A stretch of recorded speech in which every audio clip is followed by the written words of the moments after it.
Très heureuse de vous retrouver encore branchés sur l'étoile numérique. Bonsoir mesdames et messieurs et bienvenue à vous tous à cette édition vespérale du journal au sommaire. La communauté internationale célèbre le 12 juin de chaque année la journée de lutte contre le travail des enfants. La pauvreté reste un facteur qui pousse les enfants à s'adonner aux petits métiers pour subvenir aux besoins des familles. Et puis c'est depuis le mardi dernier que s'est ouvert l'atelier de formation sur la production des émissions télévisées au profit des journalistes de Lubumbashi, et les rideaux sont tombés aujourd'hui. Cette cérémonie de clôture était sanctionnée par la remise des brevets aux participants. Une fois de plus, bienvenue à ce soir actualité. Depuis le 12 juin 2002 a été instituée la journée mondiale de lutte contre le travail des enfants. On nous signale que la pauvreté à l'échelle mondiale demeure un des facteurs explicatifs de ce phénomène. Au centre-ville de Lubumbashi, par exemple, nombreux sont les enfants qui s'adonnent aux petits commerces alors que leur place est à l'école. C'est un reportage de Edouard Conco. La pauvreté des familles, associée à une perte soudaine des revenus, est l'un des facteurs déclencheurs du travail des enfants.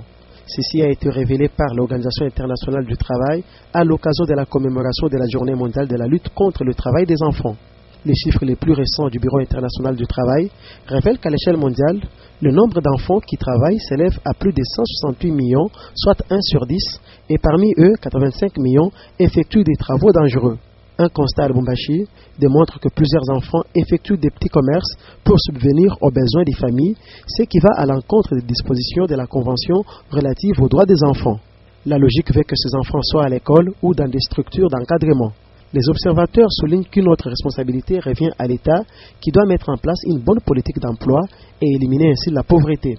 Cette journée a été instituée par l'Organisation internationale du travail en 2002 avec comme objectif d'attirer l'attention des gouvernements, des employeurs et de la société civile sur le travail des enfants.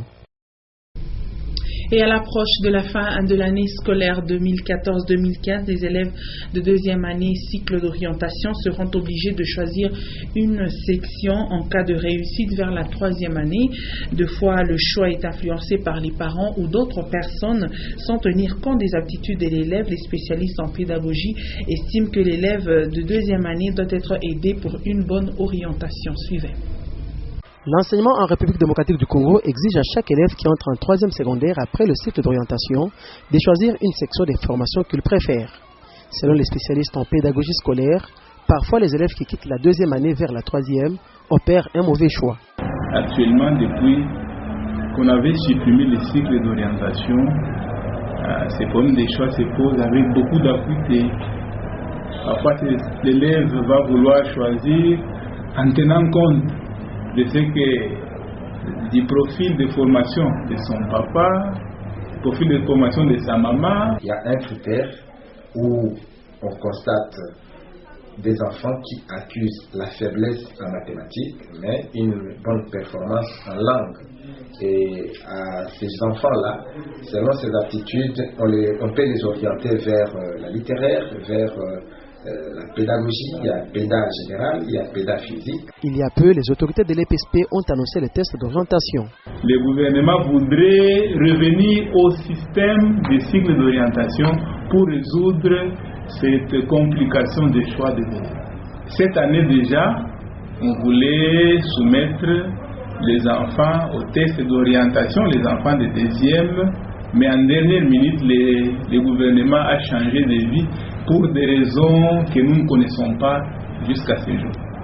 Les problèmes d'orientation des élèves vers les sections appropriées restent une préoccupation majeure du ministère de l'EPSP qui compte à tout prix organiser le test d'orientation l'année prochaine.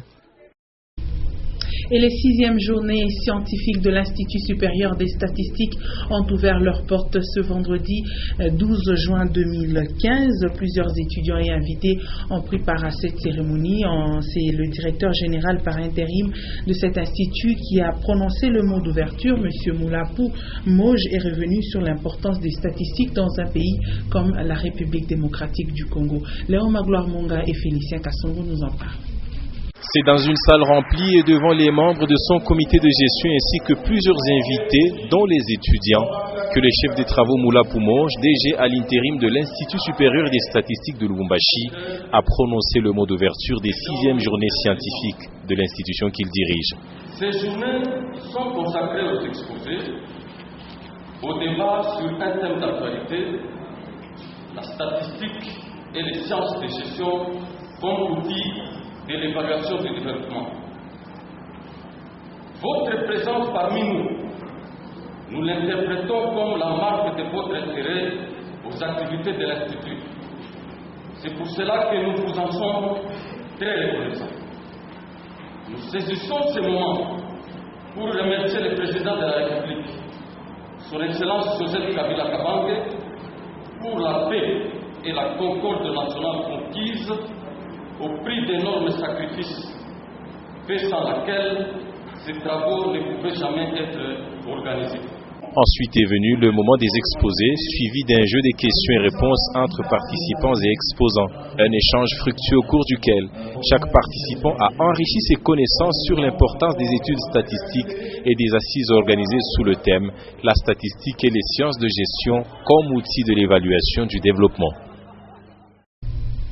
Je le disais en début de ce journal, sur initiative et organisation de l'association sans but lucratif Nabi Samueli House, les journalistes de plusieurs chaînes de télévision viennent de renforcer leur capacité sur la production des émissions télévisées. Une cérémonie des clôtures qui a connu les mots du président de l'ASBEL, du représentant des participants ainsi que du ministre provincial de la jeunesse, le docteur Audax Sompoué. Plus de précisions avec Jean-Claude Mbal et Séverin Katambra. Pour cette cérémonie de clôture, Jean-Félix Kamanda Diboué, président des Nabi Samueli House, a remercié les professionnels de médias pour leur participation active. Avant d'ajouter: l'émission télévisée bien produite est, à mon sens, un véhicule de communication responsable, un outil de formation et une précieuse source d'informations multidisciplinaires dont notre société a grandement besoin, surtout dans cette période où notre jeune démocratie fait face à divers défis. Au nom des participants, Maurice Mazel de News à Télévision a félicité les initiateurs ainsi que les formatrices Chantal Kanimbo et Rose Lucano. C'est le ministre de la Jeunesse Audax Sompoué qui a clôturé l'atelier. Je crois que la province du Katanga en général et la ville de Lubumbashi en particulier sont en droit de s'attendre à des émissions télévisées, d'un débat, d'une organisation et d'une présentation de haute facture. Par après, il a remis à chacun l'attestation de participation. Durant 4 jours, les professionnels de médias ont appris des notions sur la production des émissions télévisées, sur le management d'une entreprise audiovisuelle et sur la télévision numérique terrestre. Après 4 jours, les journalistes ont salué cette formation qui a apporté un plus à leur profession. Beaucoup d'améliorations dans la présentation et le fond des émissions télévisées seront observées. Fruit du séminaire tenu par Madame Chantal Kanimbo et organisé par la maison Nabi Samueli. Suivez ces propos recueillis par Linda Lucalo. Les jours de formation ont été bénéfiques pour tous les producteurs de Lubumbashi. En particulier, j'ai bénéficié de cette remise à niveau qui me permet aujourd'hui, lors de la production et de la réalisation des émissions locales, de mener les débats avec beaucoup plus de responsabilités d'éditeurs, aussi améliorer nos productions.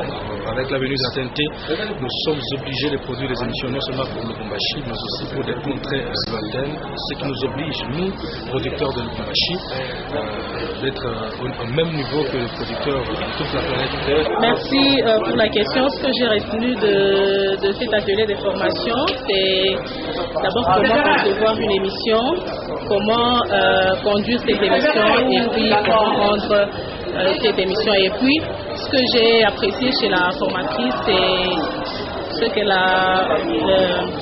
a éclairé un peu les zones d'ombre concernant la ligne éditoriale parce qu'on a vu beaucoup de confusion à propos de cette ligne éditoriale. Pour moi, cet atelier a vraiment apporté un très grand plus parce qu'aujourd'hui, je sais comment je dois me tenir lorsque je dois recevoir 2 personnes sur mon plateau. Donc, je dois quand même avoir la maîtrise d'abord du sujet. Après ça, il faudrait savoir comment partager la parole. Donc pour moi, j'ai dit d'abord grand merci à cette maison Nabi Samuel House et aussi surtout à Madame Chantal Kanimbu. Et la formatrice Madame Chantal Kanimbu a émis le vœu de voir s'améliorer la production des émissions au Katanga. Par la même occasion, elle a demandé aux responsables des chaînes des radios et des télévisions de maximiser cette opportunité. On l'écoute au micro de Maurice Mazel. J'ai été impressionnée quand même par le niveau intellectuel des participants. Je crois qu'il y a beaucoup de potentialités dans les chefs de la plupart des participants et des potentialités qui peuvent être explorées et exploitées pour améliorer la qualité de contenu des magazines d'information réalisés ici à Lubumbashi. Je crois qu'il y a des potentialités qui restent encore inexploitées et qu'il va falloir que les directeurs des informations, les encadreurs des professionnels de la presse exploitent toutes ces potentialités pour améliorer la qualité du travail à faire. Je suis sûre que, j'espère que les professionnels ont été satisfaits par la méthode que j'ai utilisée pour cet atelier de remise à niveau et que ça leur a permis de revoir, de se remettre en question pour pouvoir continuer parce que c'est très important dans toute carrière professionnelle. Il faut régulièrement se remettre à niveau, se remettre en question parce que ça permet de ne pas rester sclérosé et de continuer à avancer dans l'exercice de la profession. Et nous changeons de chapitre à présent. Toutes les personnes qui se sont procurées des parcelles dans les sites de la Loano, plus précisément dans la concession de la régie des voies aériennes, étaient ce vendredi à l'hôtel des villes pour être identifiées. L'enquête a lieu pour dénicher les coupables, nous dit Maurice Mazel. La mairie de Lubumbashi a procédé à la désinfectation du terrain où est bâtie l'université protestante de Lubumbashi. Au cours de la cérémonie, l'arrêté du maire portant cette désaffectation a été lu par le chef de division urbain de l'hôtel de ville, Alexandre Mboui Kisimba. C'était en présence de la délégation de l'université protestante de Lubumbashi et de celle de la mairie de Lubumbashi. L'autorité urbaine a indiqué que cette décision définitive du domaine où se trouve l'UPEL a lieu avec l'accord de la hiérarchie. Par la suite, Jean-Oscar Sanguza Mutunda a indiqué qu'un partenariat est en cours pour que l'UPEL construise les jours à venir la tribune, le vestiaire, les installations sanitaires et aménage l'aire des jeux sur le terrain entre l'intervalle de l'UPEL et le lycée Kiwele à côté du marché Eureka. Vous venez donc de suivre l'arrêté qui a été signé portant désaffectation du terrain qu'occupe actuellement l'université protestante de Lubumbashi. Nous allons rentrer toujours à la mairie de Lubumbashi pour parler de l'identification de toutes ces personnes qui se sont procurées des parcelles dans la concession de la Loano, plus précisément à la RVA qui était à l'hôtel de ville. L'enquête a lieu donc pour dénicher les coupables. On nous signale que plusieurs personnes sont soupçonnées d'avoir participé à la spoliation de ce patrimoine public. Une fois de plus, Maurice Mazel. La mairie de Lubumbashi est préoccupée par la spoliation probable du site de la régie de voies aériennes dans la commune de Roachi au quartier Loano. Le site spolié devrait servir à l'élargissement de la piste de l'aéroport international de Loano. Plusieurs propriétaires de lopins de terre sur ce site étaient invités à la mairie de Lubumbashi munis de leur titre de propriété pour qu'on remonte la filière afin de savoir qui est impliqué dans la vente illicite de ce site. distribué les parcelles. Vous avez vu, il y a des actes qu'il a signés et il a vendu des fiches parcellaires non reconnues officiellement ni par la commune ni par la mairie. Donc là, il y a déjà 3 personnes, les collaborateurs du chef de quartier, qui sont aux arrêts. Il y a le chef de quartier lui-même que nous venons d'arrêter maintenant et il y a 2 agents des cadastres. Quelques personnes sont arrêtées, parmi lesquelles le chef de quartier et son adjoint. Et l'entreprise d'exploitation minière Tenke Fungurume Mining a depuis son installation dans la cité de Fungurume mis sur pied une usine de recyclage d'eau de ses opérations avec une capacité de 850 mètres cubes par heure. Cette usine a un circuit de neutralisation qui lui permet non seulement de produire le cuivre mais aussi le cobalt dans des normes environnementales. Classée parmi les meilleures entreprises minières au monde, Tenke Fungurume Mining a investi plus de 3 milliards de dollars américains pour l'exploitation du cuivre et du cobalt en République démocratique du Congo.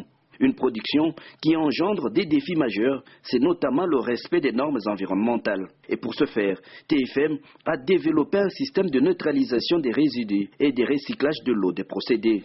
Tous nos rejets de l'usine sont envoyés à la neutralisation où, selon notre design, on travaille à un pH supérieur à 9,6 et que tout ce qui a été neutralisé est envoyé au tailing.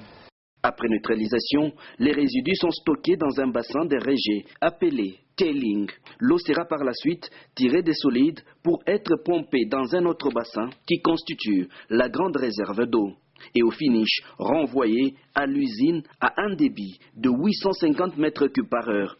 Il y a un investissement de taille pour pouvoir faire ces opérations qui coûtent énormément cher et TFM se met dans les conditions de pouvoir protéger l'environnement. Voilà pourquoi on utilise de la chaux, on utilise les géomembranes que vous voyez derrière moi. Un système, ou mieux, un circuit d'eau qui permet à TFM de produire le cuivre et le cobalt en conformité avec les normes environnementales. Comme pour dire, Tenke Fungurume Mining soutient l'évolution de la RDC vers un développement minier sain et durable. Dominique Strauss-Kahn, ancien directeur du Fonds monétaire international, vient d'être acquitté. Pour rappel, il était poursuivi dans l'affaire du viol de Carton Lille Nafissatou. Suivez cette page internationale avec Sylvie Moussa.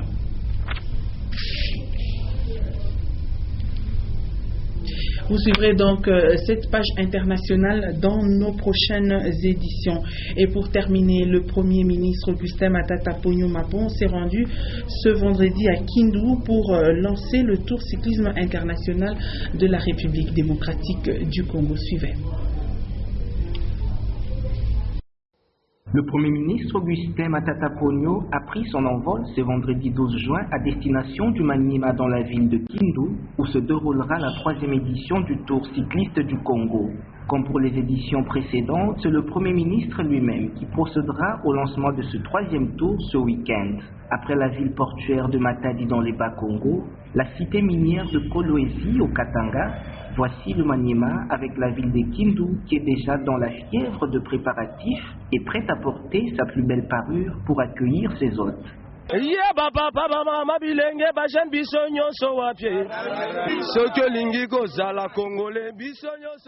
à travers ces belles routes que les cyclistes venus du Congo, d'Afrique et d'Europe vont rivaliser à partir de ce week-end. Le Tour du Congo, véhicule pour le tourisme et l'image de marque du pays, qui permettra aussi de palper du doigt les réalisations opérées dans cette province du Maniema.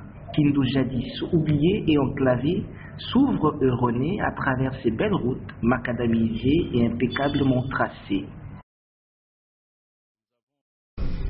Et c'est par cette note que se referme cette édition du journal. Merci, mesdames et messieurs, de nous avoir suivis. Les prochains rendez-vous à 21h, les news en version française, 21h15, celle en version anglaise, et à 23h, Guy Fortuna Kassongo va vous informer. Tout juste après moi, suivez en page magazine cet élément de Tenke Fungurume Mining qui présente son usine de recyclage d'eau pour ses opérations. Moi, je vous retrouve demain à 17h30 et 19h. Bonne soirée à vous tous.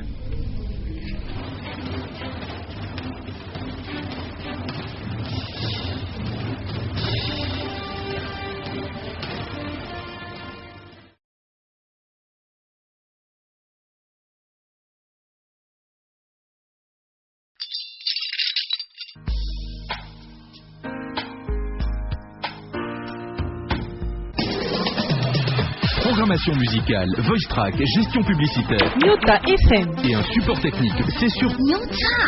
Écoutez, c'est une nouveauté.